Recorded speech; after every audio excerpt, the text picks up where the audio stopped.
Europe 1 Soir, 19h-20h. Hélène Zélani. 19h45 sur Europe 1. Ce 20 novembre marque la Journée internationale des droits de l'enfant et c'est l'occasion de vous recevoir, Charlotte Caubel. Bonsoir. Bonsoir, merci. Vous êtes la secrétaire d'État chargée de l'enfance. Merci à vous d'être à mes côtés dans Europe 1 Soir.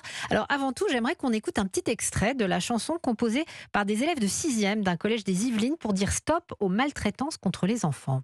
Maltraitance, c'est fini, la violence, du poison, le faire, c'est interdit, le dire, c'est la solution. Maltraitance, c'est fini, le faire, c'est interdit, le dire, c'est la solution. Et je précise, Charlotte Caubel, que c'est vous aussi qui soutenez l'association à l'origine de ce clip. Vous avez donc présenté aux côtés de la Première ministre un nouveau plan du gouvernement pour lutter contre les violences faites aux enfants, un plan qui court sur 2023-2027. Est-ce que vous pourriez nous donner les grandes lignes, les points les plus importants de ce plan qui, je le rappelle, tient en 22 mesures? Oui, merci beaucoup. Alors d'abord, rappeler 2 chiffres importants qu'on n'oublie pas. Un enfant meurt tous les 5 jours dans son environnement familial dans notre pays et un enfant est agressé sexuellement toutes les 3 minutes dans notre pays. Ces 2 chiffres nous effraient et nous obligent. C'est pourquoi, dans la continuité d'un plan qui avait déjà été conduit entre 2019 et 2022, on a représenté un plan global. Nous étions 12 ministres autour de la Première ministre engagés sur ce sujet cet après-midi. Alors, lutter contre les violences, c'est d'abord évidemment prévenir, sensibiliser. C'est la campagne qu'on a lancée sur les violences sexuelles en début d'année, qui sera continuée. Je l'avais dit, je veux des plans de campagne comme pour la sécurité routière, pour que ça rentre dans la tête des gens et que tout le monde soit vigilant sur la situation des enfants.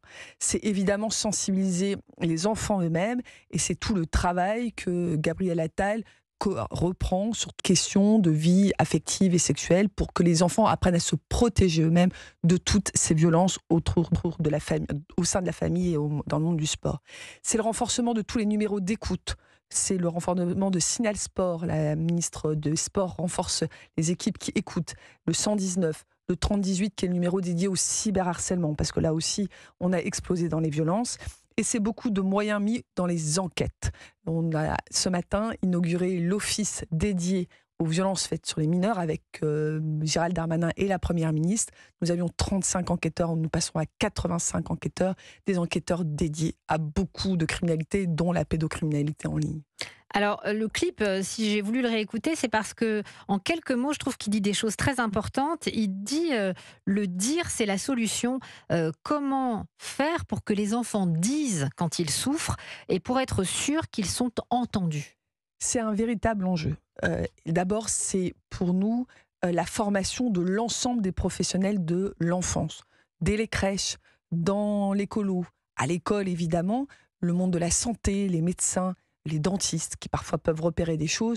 Donc un grand plan de formation, notamment nourri par les conclusions de la commission indépendante sur l'inceste et les victimes d'infractions sexuelles. Donc un grand plan de formation qui complète d'autres plans, mais là vraiment très méthodique. C'est aussi, comme je l'ai dit, donner les outils aux enfants, parce que souvent les enfants sont les meilleurs garants pour leurs copains. Ils vont venir parler pour autant qu'ils sachent que c'est interdit. Et dans la révision de tous les cours d'éducation à la vie affective, Gabriel Attal et moi-même avons poussé pour que rentrent des sujets de protection de l'enfance, c'est tout à fait essentiel. Et puis après, c'est la qualité d'écoute des enfants. C'est ce que j'allais dire, c'est évidemment. ça, parce qu'un enfant a envie de parler s'il se sent écouté. S'il se sent écouté, et nous avons déjà déployé dans tous les départements une unité d'accueil pédiatrique.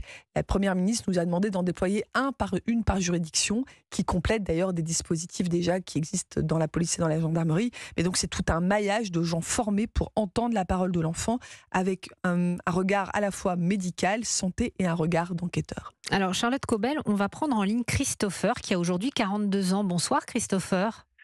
Bonsoir. Je vous remercie beaucoup de nous avoir appelés. Vous êtes, je l'ai dit, un adulte aujourd'hui, mais vous avez été un enfant qui a beaucoup souffert.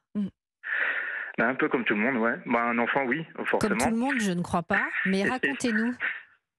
Ben, c'est qu'en fin de compte, ouais, c'est sûr, avec ma mère, de l'âge de 2 ans jusqu'à 6 ans, ben, en fin de compte, mes parents se sont séparés.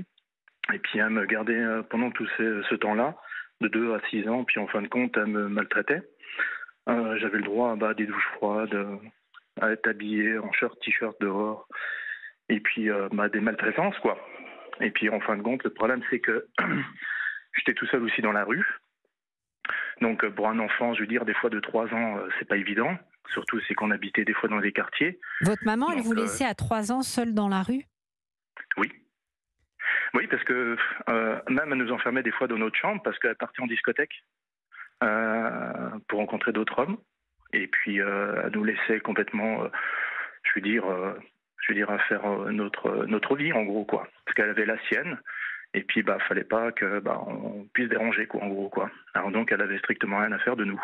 Est-ce qu'à l'époque, vous avez eu le sentiment de pouvoir parler et de pouvoir être écouté? Puisque c'est ça le propos aussi du nouveau plan qui est annoncé aujourd'hui. Ben non, le problème c'est que c'est encore plus grave. Parce qu'en fin de compte, en maternelle, parce que moi j'ai connu toujours la violence. J'ai toujours connu la violence, hein, je veux dire, par rapport à ça.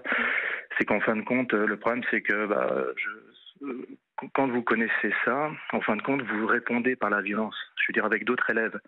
Et le problème, c'est que la directrice d'école de la maternelle à l'époque, elle m'attachait à une chaise avec une corde.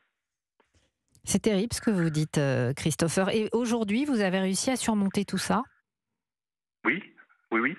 Après, quand mon père m'a repris jusqu'à 6 ans et jusqu'à 16 ans, en fin de compte, on a mis pratiquement 10 ans pour récupérer, ce qui a été fait. Parce que c'est vrai, comme je dis, ce qui est le plus important, c'est entre 0 et 6 ans, l'éducation d'un enfant. C'est primordial, c'est les bases. Et moi, je les ai pas eu, ces bases-là. Et le problème, c'est qu'en n'ayant pas ces bases-là, puis on connaît, quand j'ai connu la violence, je veux dire, de ma mère, des choses comme ça, c'est qu'en fin de compte, que ce soit à l'école, n'importe quand, j'arrivais pas à enregistrer. C'est que, je veux dire, mon cerveau s'est mis, je pense, en protection à ça, parce que je sais que durant mon enfance, j'ai mon père qui me racontait des choses. J'ai fait plus d'une vingtaine de fugues. La police m'a retrouvé sur l'autoroute A6. Vous voyez, des choses comme ça, quoi. Et moi, il y a certaines choses, je me rappelle plus. Et puis à l'école, c'était la même chose. Je veux dire, j'arrivais pas à apprendre correctement parce que ça rentrait d'une oreille, ça sortait directement de l'autre. Christopher, j'aimerais qu'on écoute. J'ai à côté de moi Charlotte Cobel, qui est secrétaire d'État à l'enfance. Quand vous entendez ce témoignage, Bonsoir Christopher. D'abord, évidemment, toujours beaucoup d'émotions d'entendre ces histoires fracassées, mais avec un papa après qui a essayé de redresser. On entend dans les propos de Christopher plusieurs choses. D'une part, ce qu'on appelle aujourd'hui le psychotraumatisme qui s'inscrit dans tout le corps et dans toute la tête des enfants. Christopher le dit, il ne pouvait pas en parler parce qu'il n'avait pas d'autres références. Voilà. Il a lui-même intégré la violence qu'il ressortait. Et puis après, il a fallu 10 ans pour qu'on comprenne ce qu'il avait et redresser, comme il le dit lui-même, c'est-à-dire l'accompagner avec, j'imagine, énormément d'affection et beaucoup de soins. Ce psychotraumatisme, à l'époque de Christopher, même si je ne connais pas... Il a 42 ans aujourd'hui. N'était pas aussi bien évalué. C'est les travaux qui ont été faits depuis. Et maintenant, la question de la formation de tout le monde médical et du monde de l'enfance pour pouvoir bien repérer ces psychotraumatismes et les comportements qui sont afférents. Les fugues, évidemment, la violence qui s'exerce aujourd'hui dans les écoles, dans beaucoup d'endroits, dans les crèches, on repère ça et on arrive mieux à lire. Il y a toujours des progrès à faire, mais ça va quand même mieux sur la compréhension du psychotrauma. Par ailleurs, on a renforcé des centres de psychotrauma, de prise en charge des victimes. On n'en a pas parlé dans le plan. Il y a évidemment toute une partie d'accompagnement des victimes, recueil de la parole, mais après accompagnement des victimes. Et on a renforcé les moyens des centres de psychotrauma qui sont spécifiquement formés pour prendre en compte, et vous voyez comme c'est ancré dans une vie, et comme Christopher en parle encore avec beaucoup de vécu, on sent d'émotion. Je vous remercie beaucoup Christopher d'avoir appelé Europe 1 et d'avoir confié votre histoire qui semble si douloureuse, et j'espère que vous l'avez aujourd'hui. Je crois que vous voulez dire un mot à la ministre, à madame la secrétaire d'État. La police de l'enfance, excusez-moi, c'était juste par rapport aussi à la police de l'enfance. Mon père, moi c'est ce qu'il m'avait dit déjà à l'époque, c'est qu'en fin de compte, la police de l'enfance, parce que mon père avait averti ça, et le problème c'est que la police de l'enfance, avait averti ma mère comme quoi ils allaient venir, et elle s'était tenue à carreau pendant un certain temps, et puis après elle avait continué. Je pense à un travail, c'est un ensemble, que ce soit pour la police, que ce soit, aussi pour l'école, toutes ces choses-là, c'est vraiment un ensemble. Merci. Et prendre les gens par surprise, surtout. Merci, surtout ça, parce que, merci voilà. Christopher. Merci de votre témoignage et j'aime bien vous entendre rire. Ça fait du bien de vous entendre.